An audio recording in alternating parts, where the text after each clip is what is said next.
Bien, buenas noches, queridos seguidores de Ventana Cultural RD, donde tratamos de hacer comunicación para un mundo mejor, para una sociedad mejor. Hoy vamos a cazar al cazador, porque Alejandro Albelo, o el doctor Alejandro Albelo, es uno de los productores del programa, es uno, vamos a decir, es nuestro entrevistador estrella. Sin embargo, hoy él va a ser la persona entrevistada. Y justamente yo quiero que hablemos, profesor Albelo, de esta obra que, como dice José Rafael La Antigua, es pequeña, pero es de los libros que se sostienen en pie, solo. Es sobre Andrés López de Medrano, criollismo, dominicanidad e hispanismo.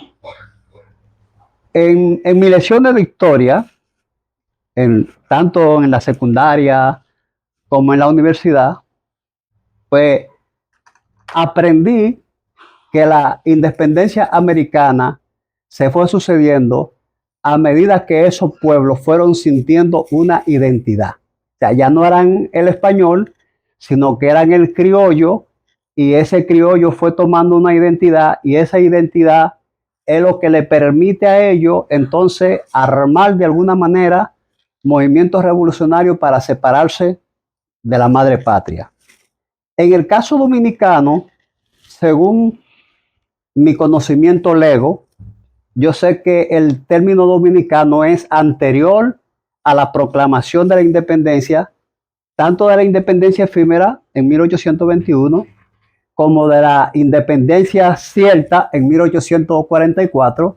Entonces, a mí me gustaría que usted nos introduzca en ese mundo maravilloso de cómo comienza a forjarse ese criollismo dominicano, esa identidad del dominicano, y cuándo en los anales de la historia dominicana aparece por primera vez el término dominicano.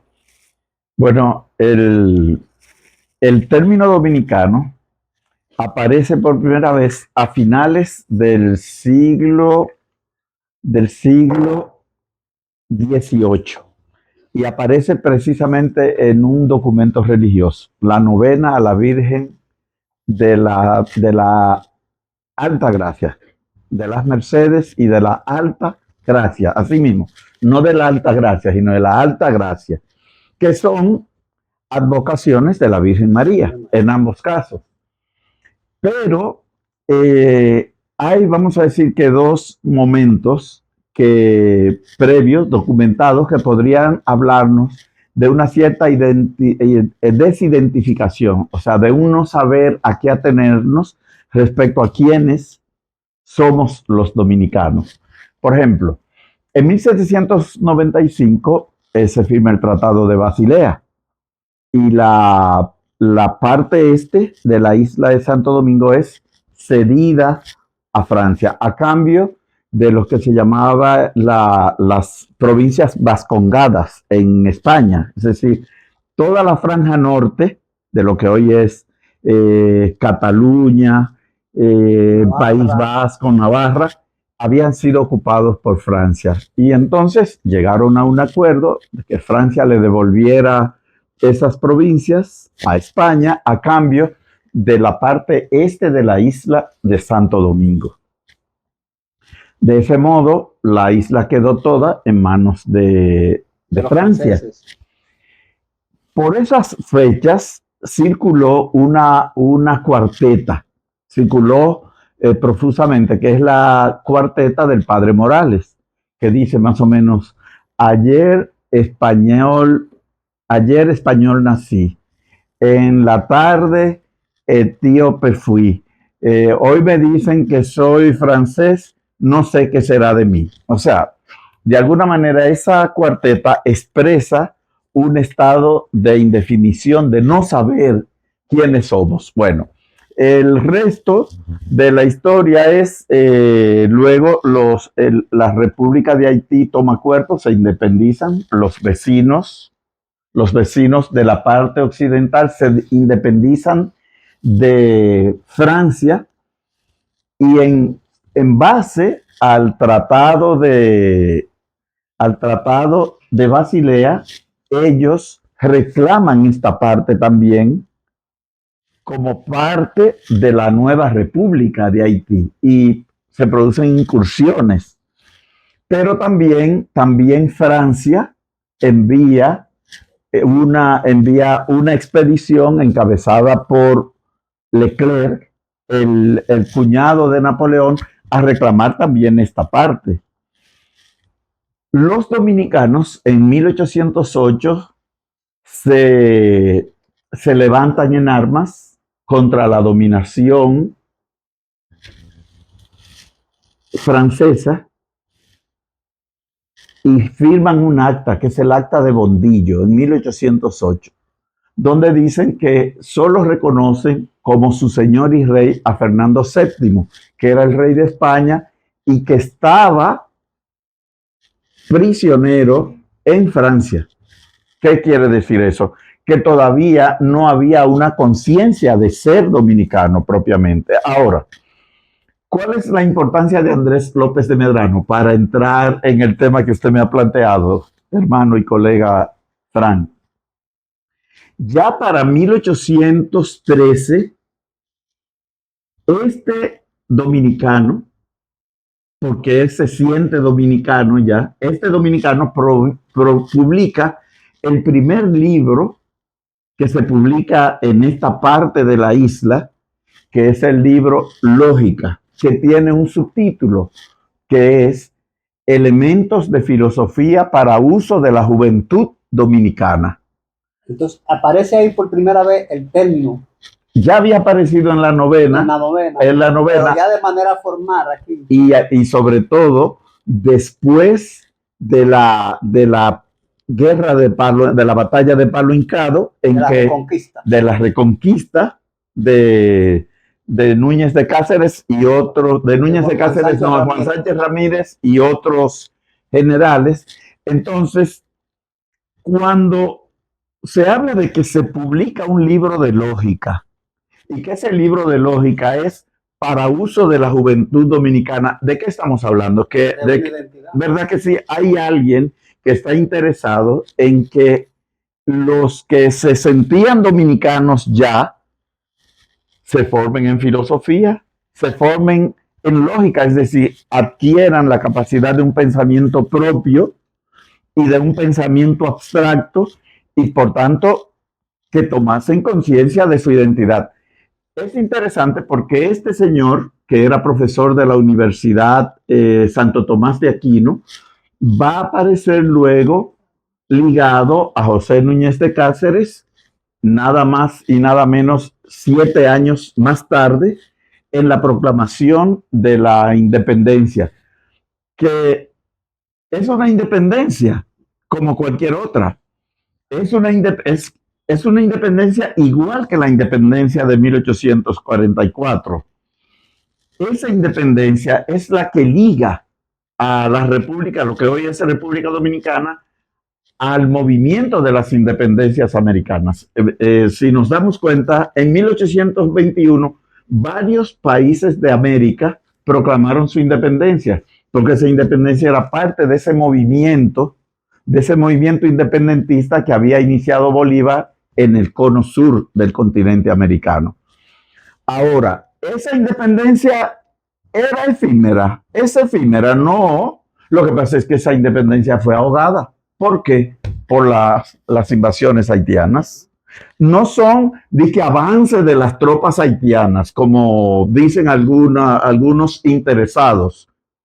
No. Invasión. Y eso está documentado en ese libro a partir de la lectura de un autor haitiano que se llama Bobrum Ardoin, que yo lo leí en francés, lo cito en francés y lo traduje al español. O sea, que el que quiera saber si fue avance o si fueron llamados o fue una invasión, que se lean a Bobrum Ardoin, que ahí está, porque Bobrum Ardoin vino con las tropas y él describe con lujo de detalles que vinieron 4 generales con sus respectivos Estado Mayor y el presidente con su Estado Mayor también, y que vino una columna, penetró hasta Santiago, él no le dice Santiago, sino Santiago, y otra columna llegó a Santo Domingo y luego confluyeron aquí las dos.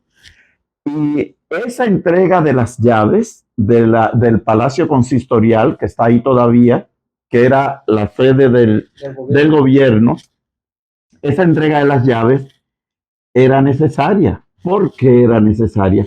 Porque ¿cuántas tropas había entre San Carlos y la Puerta del Conde y la Puerta de la Misericordia? 14,000. Y la ciudad de Santo Domingo tenía 17,000. Es decir, era prácticamente un soldado por cada habitante. Si se resistía, iba a haber una masacre y como quiera iban a tomar el poder. Fue una visión estratégica correcta, la de Núñez de Cáceres, de entregar pacíficamente, como hicieron los franceses cuando los nazis burlaron la línea Maginot y entraron a Francia. O sea, eran superiores en términos militares y si hubieran resistido, como quiera, iban a tomar entonces Francia entera, que no llegaron a tomarla entera.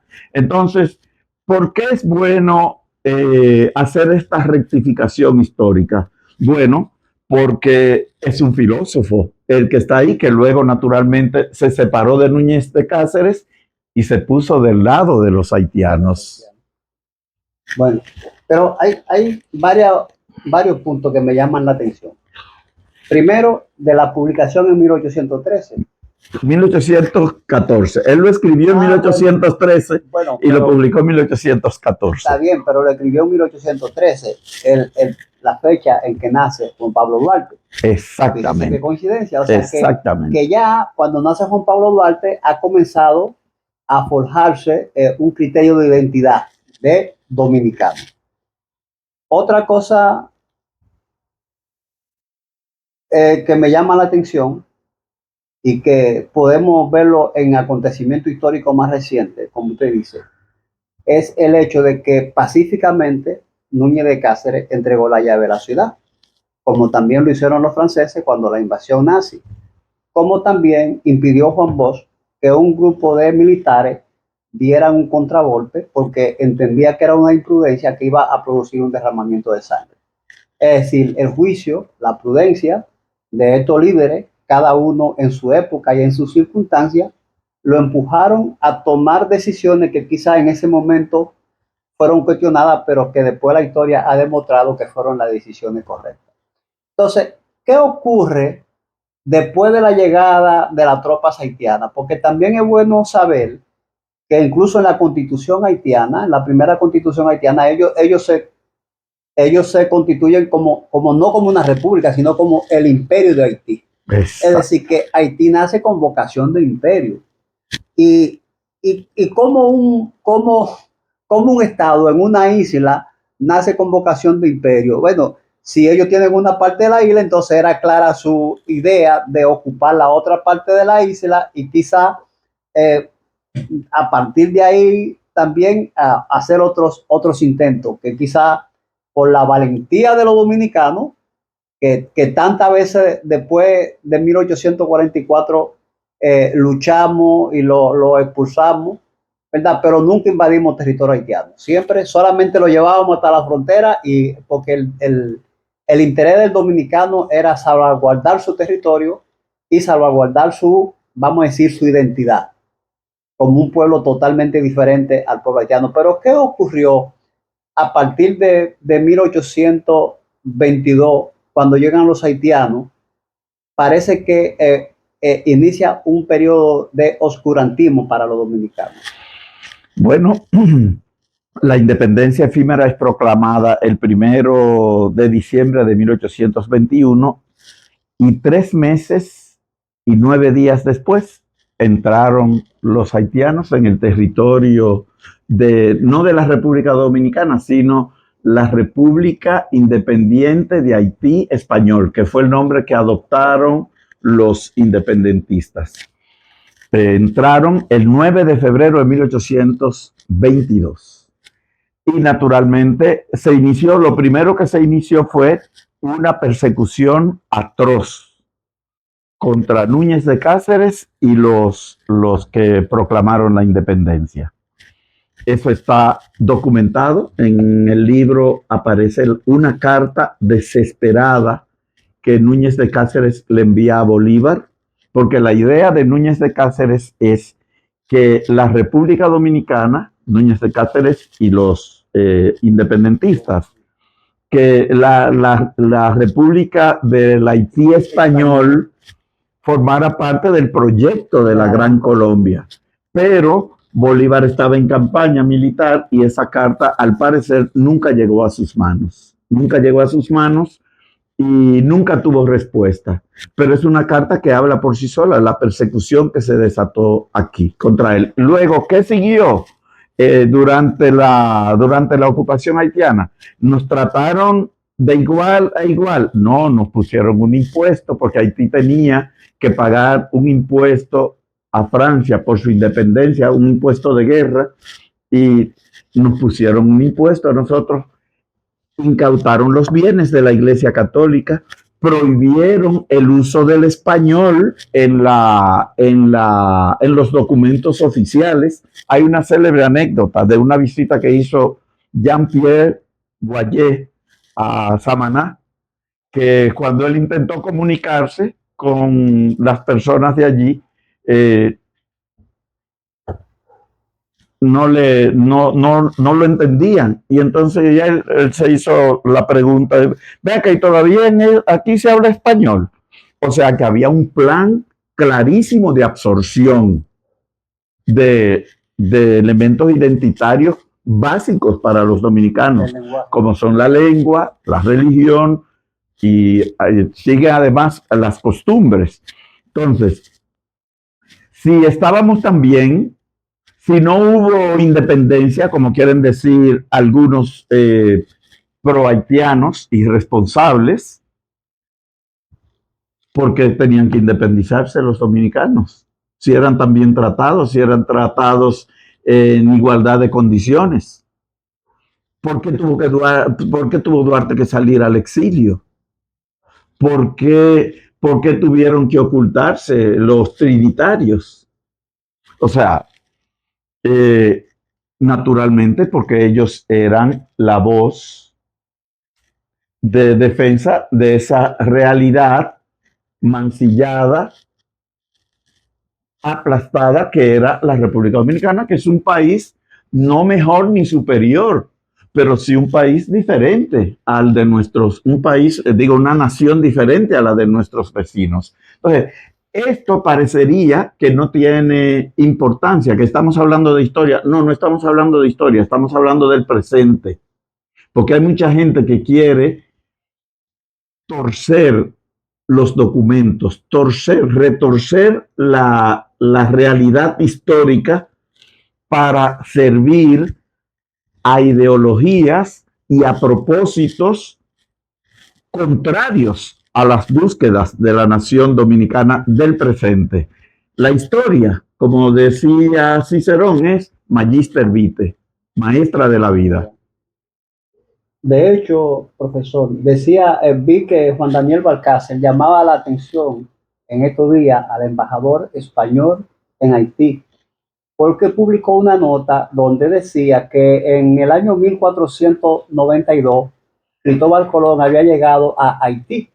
Entonces Juan Daniel Balcácer le llama la atención porque parece que hay una intención manifiesta de torcer la verdad, porque él decía, el nombre de Haití no existía. Claro. El nombre de Haití no existía. Cuando los españoles llegaron, los aborígenes llamaban a esta isla de otra manera. Y el nombre de Haití, el nombre de Quiqueya surgen después, compadre La Casa, el padre Bohier, que no sé realmente el origen, pero son ellos quienes primero introducen ese nombre en la narrativa de la historia de India. Es decir, que cuando Cristóbal Colón llegó en 1492, llega por esa parte de la isla que luego Cristóbal Colón llamaría, por su parecido con la tierra de Castilla, como la Española o Española. Claro, el de la Española se le incluye después, pero a mí me gustaría saber López Medrano, que estando con Núñez de Cáceres, luego se pone del lado de los haitianos. ¿Qué pasó con él después? Porque tengo entendido como que después él se fue a Puerto Rico. ¿Qué fue de su vida académica? Porque los haitianos, una de las cosas que hicieron fue que cerraron la universidad. Cerraron la universidad. Pero tenía un cargo en la universidad y el rector le cedió la palabra para que dijera el discurso de apertura del año de la universidad. Y él pronunció un discurso de loas a Boyer, de loas, diciendo, comparándolo con los grandes emperadores ilustrados de Roma y comparándolo con los reyes filósofos como Alejandro de Grecia. Y antes de los 2 meses cerraron la universidad. O sea que no se le dio, no llegó. Luego él se marchó a Puerto Rico, allí ejerció el periodismo, allí hizo investigaciones biológicas porque él era médico también y no volvió a interesarse jamás por la República Dominicana ni por la independencia. No hay en ninguno de sus escritos ni siquiera mención a Duarte, al movimiento trinitario, ni siquiera a la independencia de 1844, y él muere en 1855. O sea que él no es como sostienen algunos comentaristas, que él pues, fue fundador del Partido Dominicano y que él era nacionalista. Él se sentía un ciudadano del Imperio Español.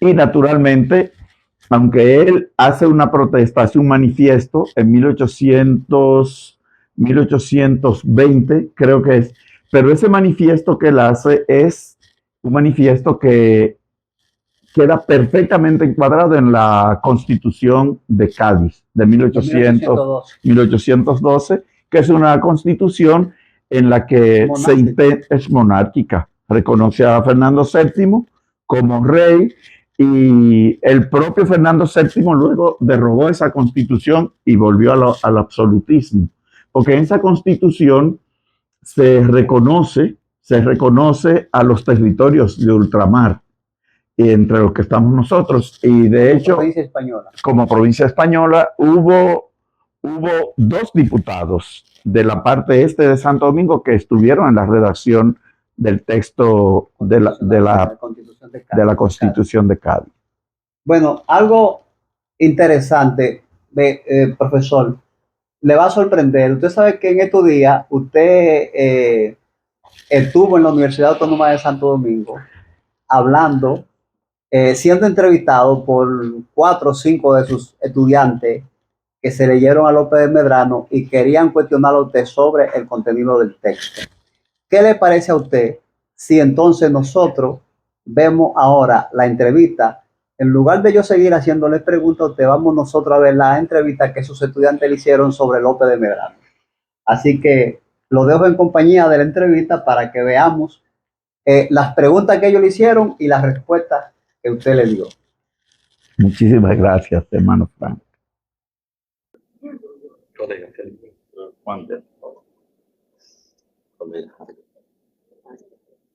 Bueno, lo primero, agradecer esta oportunidad y esta nueva actitud, tanto de los académicos, de los jóvenes filósofos, los nuevos filósofos, y de los pensadores dominicanos, porque lo habitual es que nos ignoremos, que vivamos unos de espaldas a los otros. Y creo que con esto, Julio y los colegas estudiantes dan un ejemplo. O sea, no tenemos que ser descastados, como dice Pedro Enrique Sureña en Utopía de América. Podemos gustar de todos los sabores, de todos los colores, de todo lo que se escribe en el mundo entero. No tenemos por qué renunciar a ese patrimonio grande que es la historia de la filosofía occidental. Pero ¿por qué no mirar como gerifantes hacia el centro de nuestro pecho? ¿Por qué no mirar también lo poco o lo nada que aquí se va haciendo? La imagen, la idea del padre de la. Yo pienso que es una imagen, es un tópico, para usar el término aristotélico, es un tópico tomado de las ciencias naturales. Y de las cosas que tenemos que cuidarnos cuando filosofamos es justamente de hacer extrapolaciones terminológicas, porque las palabras no son ingenuas. A lomos de las palabras se deslizan imágenes. Morla y yo, que compartimos viajes hacia Barahona en 1990, conoció al padre Julín. El padre Julín era un padre de esos padres con mucha conciencia filosófica y siempre teníamos conversaciones de tipo teológico. Y en una ocasión, no sé por qué, estuvimos hablando del Sagrado Corazón de Jesús. Y el padre Julín me hizo una observación que a mí que la tomé para mí desde entonces, que es que si hay un Sagrado Corazón de Jesús, debe haber un sagrado pie de Cristo y una sagrada oreja de Jesús también, y un sagrado meñique o sea, entonces lo propio aplica para la filosofía. O sea, si hablamos de un padre de la filosofía, deberíamos hablar también de una madre de la filosofía, y hablar también de un hermano, o un abuelo de la filosofía, o un nieto de la filosofía. Entonces, yo creo que hay que depurar el lenguaje, ¿verdad? Con el debido respeto a la pregunta del colega Jairo. Hay que depurar el lenguaje, y yo creo que en eso va buena parte del trabajo del filósofo. Se suele hablar del giro lingüístico que presuntamente se opera en el siglo XX con el neopositivismo lógico, con los trabajos de Wittgenstein, de Ayer, entre otros, pero yo creo que el giro lingüístico, y aquí tenemos verdaderos expertos en lingüística, el giro lingüístico en filosofía ha estado presente siempre, desde los afanes de Sócrates por encontrar como esa forma perfecta de decir el ser. De Aristóteles puede prácticamente resumirse, podría decirse que Aristóteles es como un diccionario. Aristóteles no muda 2 párrafos sin precisar los términos de que se vale. Entonces yo quisiera que me permita el colega, compañero Jairo, tomar esta pregunta para hacer ese llamado. Como decía el maestro Novas, como dice Epicteto, llamar a las cosas por su verdadero nombre. En una ocasión le preguntaron a Confucio que si él llegara gobernador de su provincia, ya ustedes saben lo que es una provincia china, ¿verdad? Una provincia china puede perfectamente tener el tamaño de Brasil o de Colombia. Y Confucio dijo, no, pero que mi labor no es ser gobernador de ninguna provincia ni nada. No, pero supongamos que usted llega a ser gobernador de su provincia natal. ¿Cuál sería la primera medida? Y Confucio le dijo, devolver a las cosas sus verdaderos nombres. ¿Por qué? Porque el lenguaje juega a confundir. Y la política, y los sofistas, y los publicistas quieren nombrar de modo distinto a lo que son las cosas. Y esa labor de perseguir el ser y expresarlo en el lenguaje es la labor de la metafísica y de la ontología. En esta ocasión, sobre el libro de Andrés López de Medrano, Criollismo, Dominicanidad e Hispanismo, cuando leí el libro surgieron varias inquietudes.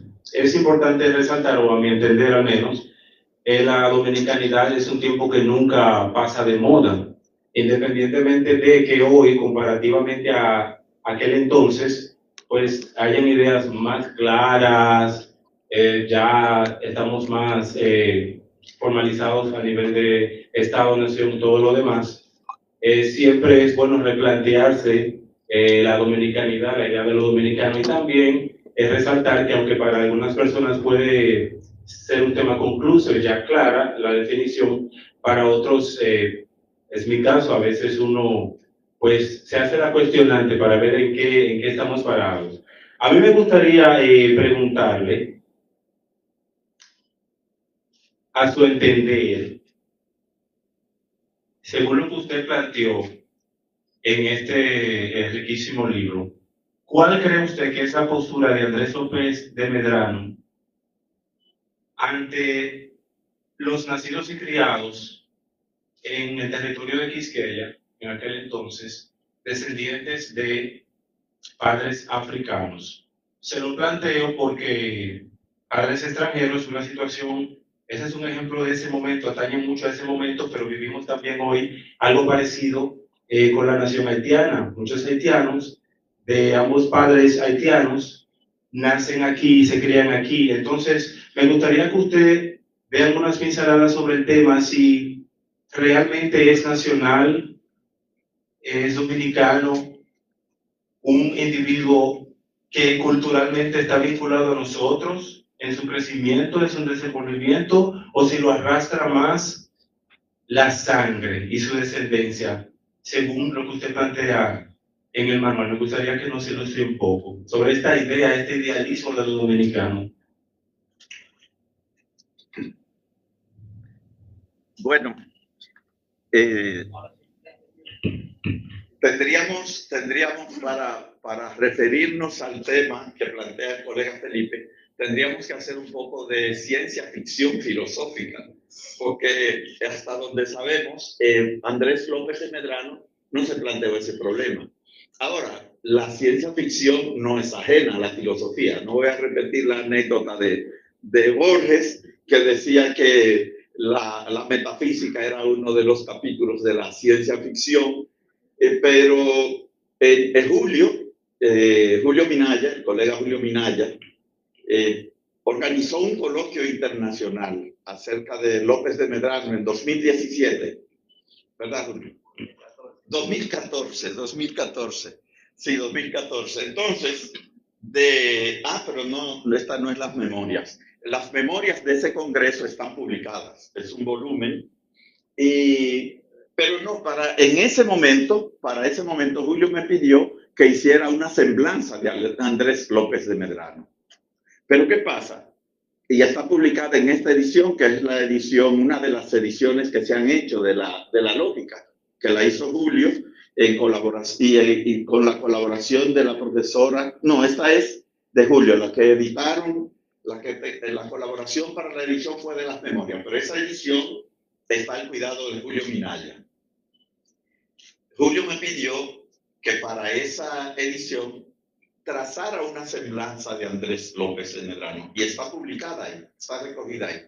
Ahora bien, ¿qué ocurre? Que no se conserva ninguna imagen de López de Medrano. No hay una pintura, no hay una descripción. Ustedes saben que antes existían los retratistas de Boca. Hay un célebre retrato de Sócrates, que un retratista le pide que describa a Sócrates, y él lo describió como rechoncho, de pómulo saliente, de ojos saltones, y que le dijeron: oye, Sócrates, lo que va diciendo el retratista tal. Y Sócrates, en lugar de incomodarse, le digo: sí, él tiene razón, lo único que yo me he mejorado un poco gracias a la educación.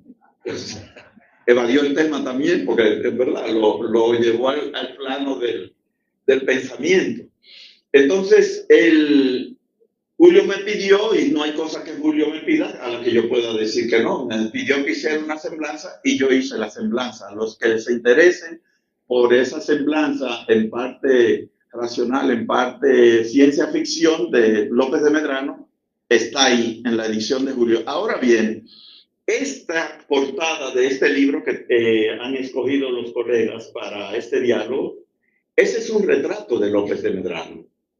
Lo hizo una artista asturiana, que como parte de ese congreso, se hizo otro congreso se proyectó Asturias, e incluso me invitaron a decir una conferencia, y en el local en que se dictó la conferencia había una exposición en honor a Andrés López de Medrano, y ese es el retrato de López de Medrano, un retrato abstracto, como corresponde, porque no hay ningún trazo físico de él. Pero bueno, todo eso es evasiva. El tema que ha planteado el colega Felipe es otro. El tema que ha planteado el colega Felipe es cómo se podría imaginar que entendería López de Medrano el problema de los descendientes de africanos en la parte este de Santo Domingo en el siglo XIX. Lo he entendido bien. Sí, esa debería ser una norma, ¿verdad? Cuando uno va a referirse a lo que ha dicho alguien, preguntarle antes si realmente uno interpretó lo que esa persona ha planteado. Pues bien, colega Felipe, desde el siglo XVII, en esta parte de la isla, hubo periodos de grandes crisis económicas. Ahí tiene origen el situado, que llegaba desde México, porque aquí hubo una gran crisis de tipo económico y no se producía ni siquiera para la manutención del Estado. Y eso trajo como consecuencia que la población de esta parte de la isla se mezclara. De manera que difícilmente uno encontrará la expresión descendiente de esclavos africanos, porque es que nos mezclamos. Y de hecho, yo no sé si ustedes lo habrán advertido, pero este es uno de los pueblos más mezclados de la tierra. O sea, a mí me da mucha risa, para no decir escozor, que podría ser otra manera de llamar la ironía, cuando hablan de racismo en la República Dominicana. Porque, ¿cuál racismo? Si nosotros no tenemos ni siquiera un color definido. Nosotros somos, como dice un autor norteamericano, el país de las familias multicolores. Y aquí no ha habido exclusión por motivo de la piel. Ahora, remitirse a la piel y remitirse a la sangre sí es racismo, porque la sangre es un elemento biológico, genético, mientras que lo que define el ser de un pueblo es su cultura, sus usos, sus hábitos mentales, y eso tiene más que ver con las costumbres, con el lenguaje, con la religión, con la moral en el sentido originario de mos, de usos diarios, costumbres. Entonces, cuando López de Medrano habla de dominicanos, no habla en términos raciales, sino en términos de usos y costumbres, de clavijas mentales, de indumentaria intelectual, del sistema de creencia, de las autopercepciones de esos habitantes de esta parte. Ahora, hay una parte que hay que tomar en cuenta también. Él no fue un crítico de la esclavitud. Él no fue un crítico de la esclavitud. Ahora, hay que tener cuidado cuando uno lee a los antiguos para uno no aplicarles los esquemas actuales. ¿Por qué? Porque eso sería el equivalente al hecho de Procusto. Saben que Procusto habitaba en las afueras de Atenas, ¿verdad? Y Procusto tenía una cama. Y todo el que quería pasar para la Hélade tenía que acostarse en esa cama. Si era más chiquito que la cama, Procusto, con un sistema de poleas, lo extendía hasta que cupiera exactamente. Pero si le sobraba, como el caso de Julio, que es alto, entonces Procusto le mochaba las partes que le sobraban. Entonces, cuando uno se acerca a un autor, debe acercarse de una manera amorosa, leerlo en bondad. Entonces, porque si le aplicamos las mancuernas de nuestras presuposiciones de trasfondo, terminaremos entendiéndonos muy bien nosotros, pero al pensador nada. Así que otra vez he logrado salirme con la mía y evadir el tema que ha planteado Felipe.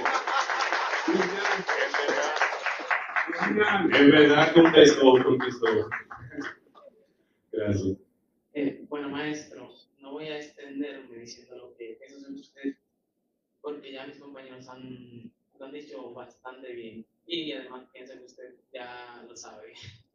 Por lo que quiero iniciar primero recomendando la lectura a todos aquellos que no han hecho sobre este libro, el cual ofrece un análisis muy interesante desde mi punto de vista de los sucesos ocurridos, especialmente la parte final del libro, de los sucesos ocurridos entre 1821 y 1844, que ocurrió la intervención haitiana, la invasión haitiana, más bien.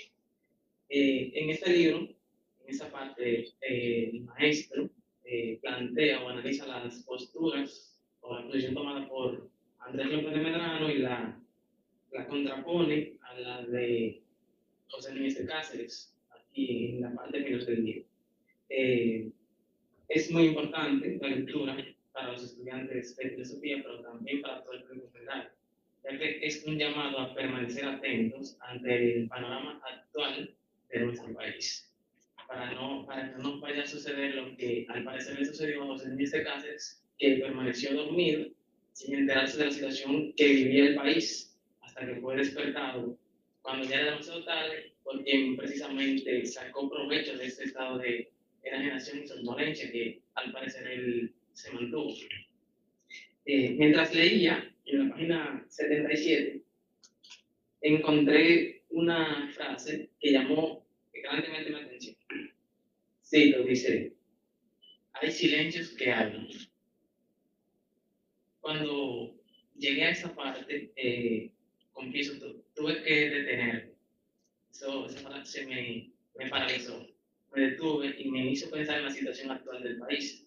Con esta frase, el maestro básicamente resume la actitud de Andrés López de Medrano frente a los hechos sucedidos entre 1821 y 1822, ya que en su obra, la de Andrés López de Medrano, hay un silencio sepulcral sobre los preparativos, la ejecución y la caída en picada del proceso independentista encabezado por José Núñez de Cáceres.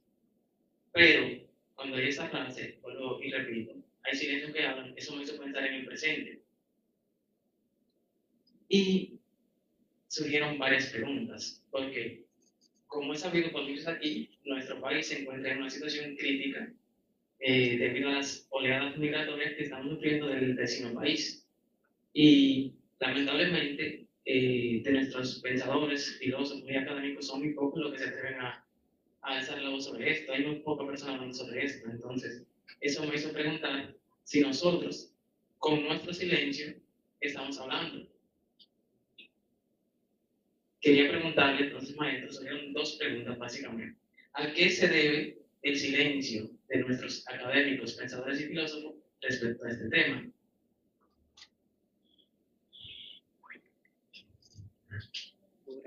Bueno, yo creo que para entender la música, el silencio es esencial.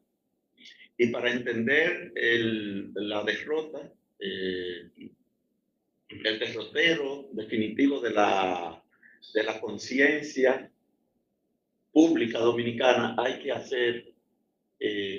incluir también los silencios. O sea, hay silencios interesados y hay silencios pagados y hay silencios manifiestamente políticos en este caso. O sea,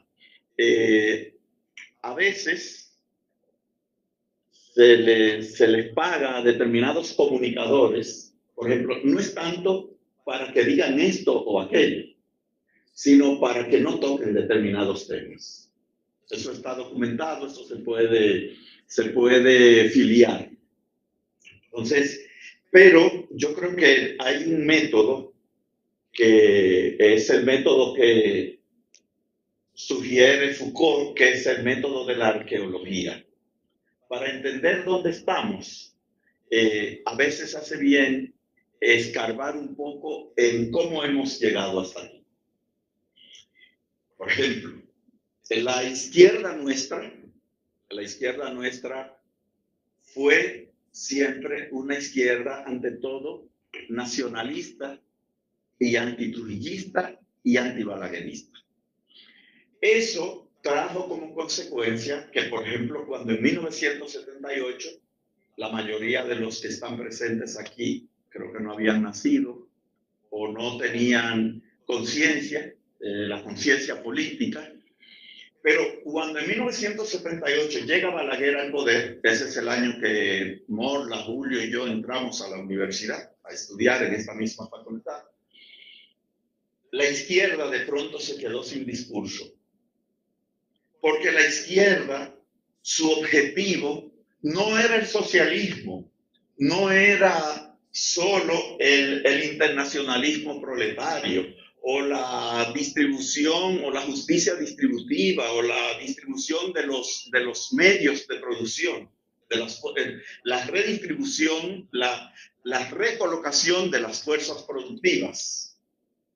No, la izquierda tenía en mente que había que salir de Balaguer, porque Balaguer era la expresión del imperialismo en el país. Y era verdad, y hay que entenderlo, porque es que ese gobierno fue una imposición de la ocupación norteamericana de 1965.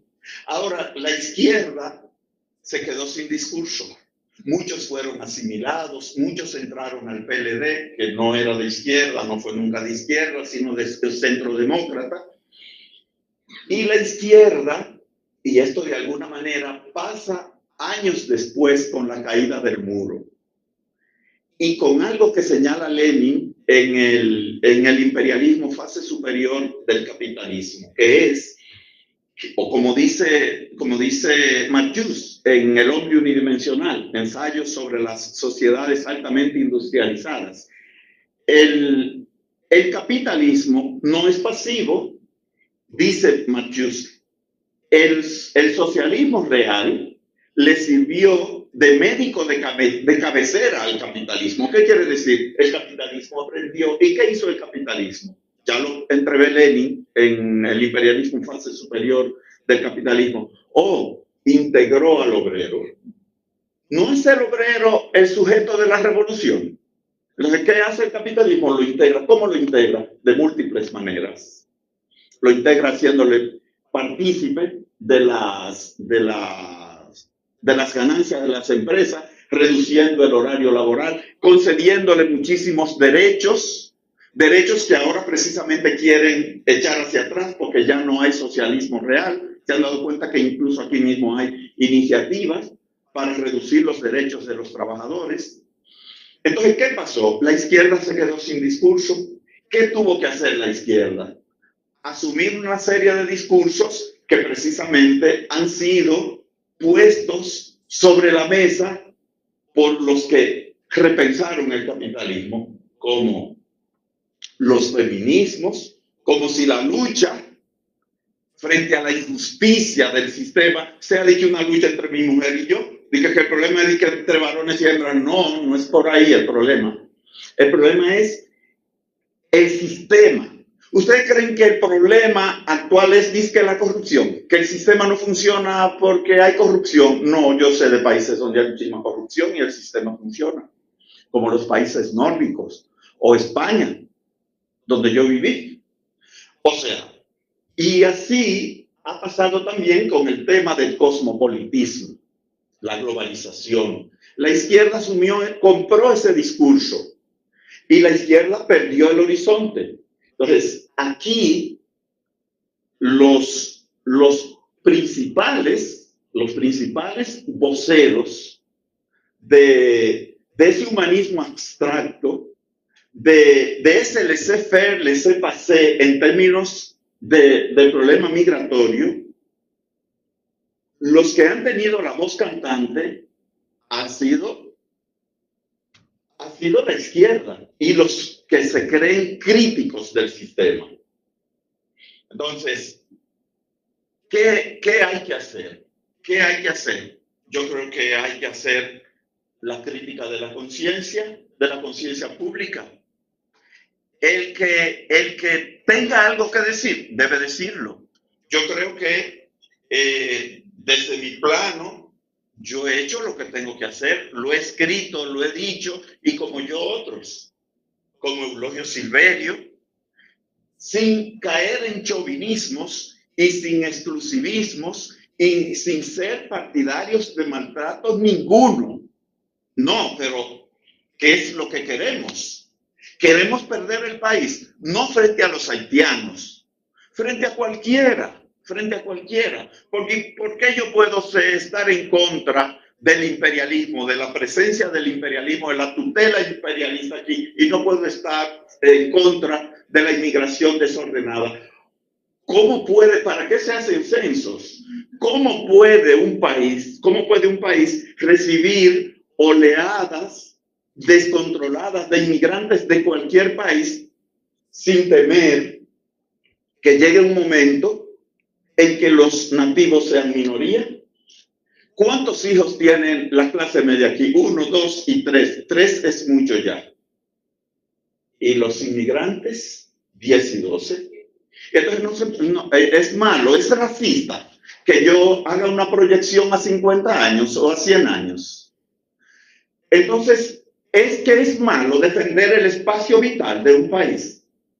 O sea, está mal que los mexicanos defiendan ese territorio para México. No hay responsabilidad histórica. O sea, no importa lo que hizo Duarte, el sacrificio de Núñez de Cáceres, el sacrificio de Gaspar Polanco, de Gregorio Luperón, de Camaño, porque los dominicanos tuviésemos un pedacito de tierra donde vivir. Y si me siento mal o si me echan de algún país, a donde yo pueda regresar. O sea, está mal eso. ¿Qué es lo que tiene de malo? ¿Qué es lo que queremos? ¿Queremos perder esto? Queremos no tener tierra, queremos no tener República Dominicana y que esto se llene de inmigrantes de donde sea. No es que se prohíba la inmigración, no es que se maltrate al ilegal, no, es que se aplique la ley. ¿O tiene algo de malo que se aplique la ley? Los mismos que nos piden una política de puertas abiertas a la inmigración no aceptan en su territorio. Ni los canadienses, ni los franceses, ni los españoles, ni los ingleses, ni los norteamericanos aceptan en su territorio a cualquiera. Entonces, no se trata de excluir, ni de maltratar, ni de que los dominicanos se sientan superiores. Yo personalmente no he conocido nunca a un dominicano que se sienta superior a nadie porque sea de ningún otro país, ni porque sea haitiano, ni porque tenga de tintura de la piel, la tintura de la piel del color que la quiera tener. Todo eso son mitos.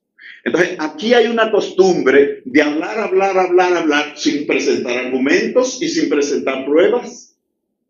Déjeme ver sus razones. Usted me dice que los dominicanos son racistas. Dígame en qué usted se basa. Venga, déme la muestra. ¿Dónde están los estudios que usted ha hecho? Déjeme verlos. Pero hablar por hablar es fácil, pero en filosofía no. En filosofía tenemos la responsabilidad, sin la exageración de Comte, que decía que había que hacer una proposición para cada hecho. O sea, pero, oiga, usted tiene que dar cuenta de lo que usted dice. Que los dominicanos son xenófobos. ¿Y cómo usted lo sabe? Porque usted lo dice. Como decía Pirrón de Elis. La navaja de Pirrón de Elis. Ante lo dicho o escrito, yo tengo siempre derecho a preguntarme, ¿qué quiere usted decir? O sea, cuando usted me dice que los dominicanos son esclavistas, ¿qué usted me quiere decir con eso? ¿Cuáles dominicanos? ¿Qué es la esclavitud para usted?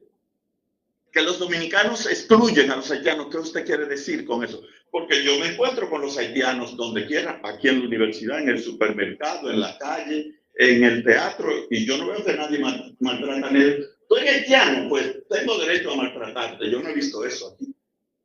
Nunca lo he visto. Ahora, no tenemos derecho a aplicar la ley nosotros. ¿Y por qué no?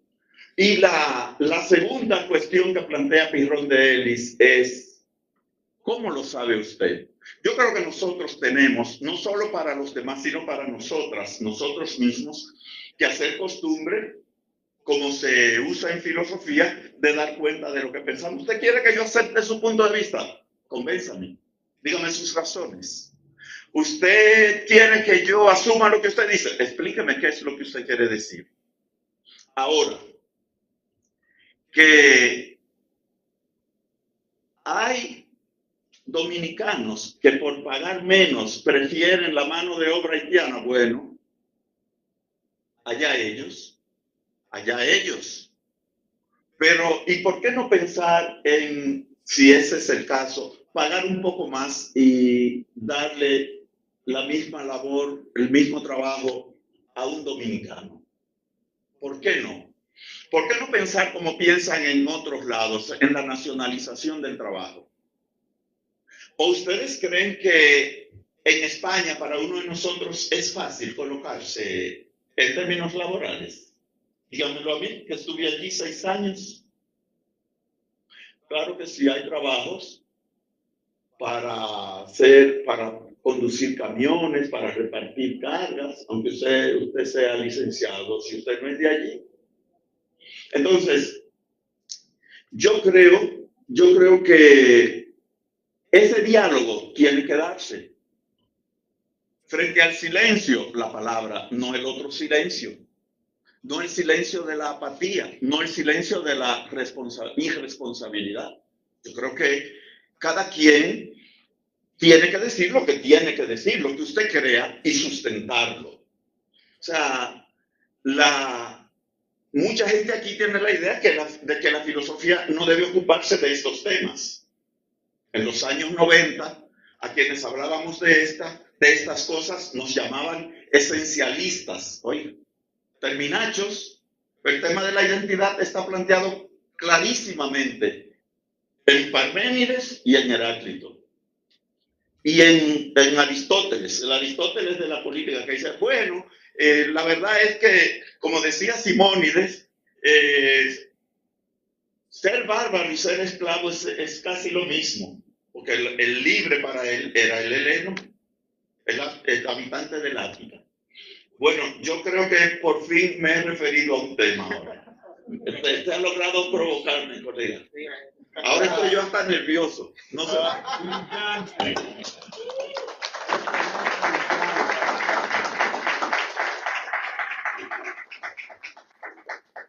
Hola.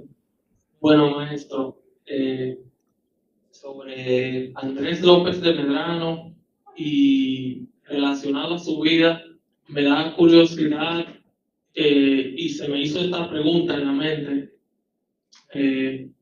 ¿Por qué en el Tratado de Lógica del año 1814, por qué tiene el tema elementos de filosofía moderna destinados al uso de la juventud dominicana, si en ese tiempo no existía el nombre de República Dominicana todavía? Porque República Dominicana comenzó 20 años después. ¿Por qué luce ese nombre? Es muy, muy sorprendente. Bueno, 20 no, 30, en el 44, ¿verdad? Y la primera independencia fue el 1 de diciembre de 1821. Bueno, yo me repito a lo que planteaba el colega Harold. De alguna manera hay una relación entre la palabra y el ser. O sea, la palabra no necesariamente expresa el ser, que le atribuye mucho a Ferdinand de Saussure eso de la no correspondencia entre el signo y la cosa, pero eso está clarito en Aristóteles, en las categorías de Aristóteles o en el Perian Meneias. Yo sé que lo he leído en Aristóteles clarito. Y el hecho de que López de Medrano hable de dominicano en el 1813, que escribe el libro y lo publica un año después, o sea, estamos hablando del año en que nació Duarte. 26 de enero de 1813 nace Duarte. Entonces, bueno, eso de alguna manera debe indicarnos algo. O que había un grupo de personas que se sentían dominicanos, o que ya los habitantes de esta parte de la isla se sentían dominicanos, o algo, lo que sea, ¿verdad? Yo quiero aprovechar esa pregunta tan directa que me ha hecho el colega Wander para decir que este libro está dedicado, además de José Colón y de Manuel Maceiras, mi maestro en la tesis doctoral, al maestro Morla. Porque Morla fue el primero de nuestra generación que pasó del epíteto al estudio pormenorizado. El primero que estudió la lógica de Andrés López de Medrano, porque antes lo que había en el ambiente eran muchos epítetos, que López de Medrano es sensualista, que López de Medrano era discípulo de Condillac, pero Mola se leyó a Condillac y leyó a López de Medrano e incluso hizo una publicación temprana acerca del texto. Entonces, bueno, habría que imaginarse uno por qué él usó ese subtítulo de elementos de filosofía para uso de la juventud dominicana. Porque, como decía el colega Jairo, realmente no había juventud dominicana en sentido estricto, en sentido de legitimidad. Pero bueno, si uno relaciona eso con la Declaración de Independencia de 6, 7 años después, de 1821, uno puede suponer que había ya algún movimiento, que algo se estaba cociendo en el ambiente espiritual dominicano, porque a López de Medrano lo vamos a encontrar luego formando parte de los contertulios de Núñez de Cáceres, que luego van a proclamar la independencia efímera, que fue nuestra primera independencia. Esa independencia fue parte de ese movimiento general que comienza en 1810 y que culmina en 1824 en América. Lo que pasa es que aquí fue tronchado. ¿Por qué? Por una invasión. Como las otras invasiones que hemos tenido, porque no hay que dorar la píldora, y ahí, de la mano de Bobrun Arduan, que es un historiador haitiano, se dan los datos de si fue una invasión o no, porque eso quieren decir que no, que aquí no hubo invasión, que eso fue un acuerdo y que entraron sin disparar un tiro. Ahí están los datos. Bobrun Arduan lo dan. Entraron 4 generales de división con el presidente a la cabeza. 2 entraron por Dajabón y 2 por Pedernales. Una tomó Santiago y otra tomó la ciudad. Y cuando se juntaron aquí, el total de tropas era 14,000 y en la ciudad había como 18,000 personas. O sea, eso no es una invasión, pues tampoco la del 65. La del 65 fue un baile de máscaras. Y la de 1916. Entonces yo puedo estar, sí se me perdona que yo esté en contra de las invasiones norteamericanas, que condeno hoy como si fuese el día 1. Hoy, porque me pregunto como montesino, ¿con qué derecho? Y quisiera decir una mala palabra, pero no lo voy a hacer. ¿Con qué derecho? O sea, ¿con qué derecho? ¿Con qué derecho los norteamericanos invadieron nuestro país? En 2 ocasiones, en 1900, en la centuria de 1900. Ahora bien, ¿con qué derecho también los haitianos? ¿Con qué derecho? Nosotros somos el único país que se independizó de un país americano, porque no se puede decir que lo de Panamá fue una independencia, porque no hubo resistencia de parte de Colombia. Pero nosotros tuvimos que independizarnos de los haitianos y hay quienes quieren renegar de eso. Bueno, peleese usted con la historia. Las cosas son como son, las cosas son como fueron. No podemos cambiar eso. ¿Qué yo puedo hacer? Así fue como fue. Ahora, por eso hay que odiar a los haitianos.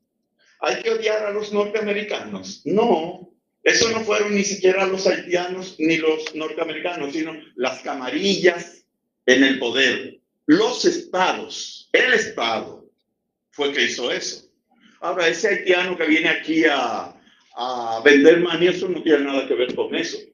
Pero no por eso hay que excusarlos de que cumplan la ley. Para nosotros sí la ley. Yo les voy a hacer una anécdota. Yo vi una entrevista que le hicieron a Ramiro Matos González a propósito de aquel momento en que creo que gobernaba el general Salnave en Haití, que tropas, Tontón Macut, invadieron la embajada dominicana en Haití. El presidente era Juan Bosch. Y Juan Bosch dio orden de que 2 columnas del ejército se dirigieran a la frontera. Una comandada por Fernández, ¿cómo se llama el héroe Fernández? Fernández Domínguez, que era el jefe de la fortaleza Fernando Valerio de Santiago, que es donde estaba, creo que es la segunda dotación más importante del país, y otra que partiera de aquí. La que iba de aquí iba comandada por Ramiro Matos González. Y Ramiro Matos González dice que, bueno, era una orden del presidente, había que cumplirla. Ahora, Ramiro Matos González, que acaba de fallecer, era considerado uno de los militares preparados del país. ¿Usted sabe lo que dijo él en esa entrevista? Que ellos al tercer día se dieron cuenta que tenían que regresar porque no llevaron vitualla, no llevaron alimentos ni agua. ¿Y qué ejército es este? Entonces, eso es capital. Lo principal para usted mantener un grupo de 1,000 o 2,000 o 20,000 personas en un lugar con propósito de guerra o de resistencia es la vitualla. Entonces, eso me permitió a mí llegar a la conclusión de que realmente el ejército dominicano, las Fuerzas Armadas dominicanas, no están para defender el territorio. Un puñito en el 65 resistió la invasión, un puñito. Pero las Fuerzas Armadas dominicanas existen para reprimirnos a nosotros. Hace nada compraron como 20 camiones de esos de lanzar agua a presión, porque estaba en propósito la reforma fiscal. Pero no hay ninguno de esos camiones en la frontera y si hay una estampida, por las razones que sean. Entonces, yo creo que nosotros, los dominicanos, somos buenos para dañar a nuestros héroes, para conculcar nuestras grandezas, para atacarnos nosotros mismos, pero no para defender el patrimonio al que tenemos derecho, el patrimonio que nos ha sido legado.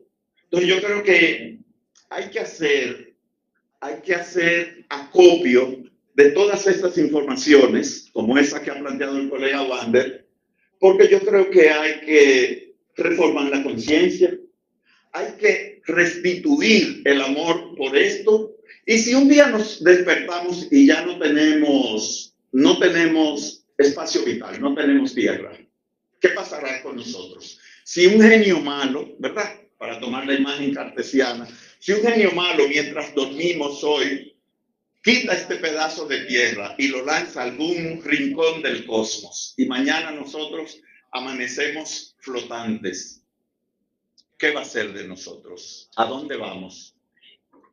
¿Podremos irnos para Estados Unidos, para España todos, para Haití, para Puerto Rico y nos van a recibir con los brazos abiertos? Entonces, no perdamos esto. No perdamos esto. Hagamos conciencia de que este es el único lugar del mundo donde no somos extranjeros, donde yo puedo hablar de lo que me plazca y a donde siempre podré regresar. Bajo el sol del verano o bajo la lluvia de diciembre o de noviembre. No perdamos esto, señores. No lo perdamos. Muy bien, sigan hablando de lógica y de positivismo muy bien, pero eso no quiere decir que nos desentendamos de nuestros asuntos, de los asuntos que nos son más próximos, de aquello que nos concierne. Creo que logré irme otra vez del tema, ¿verdad? Yo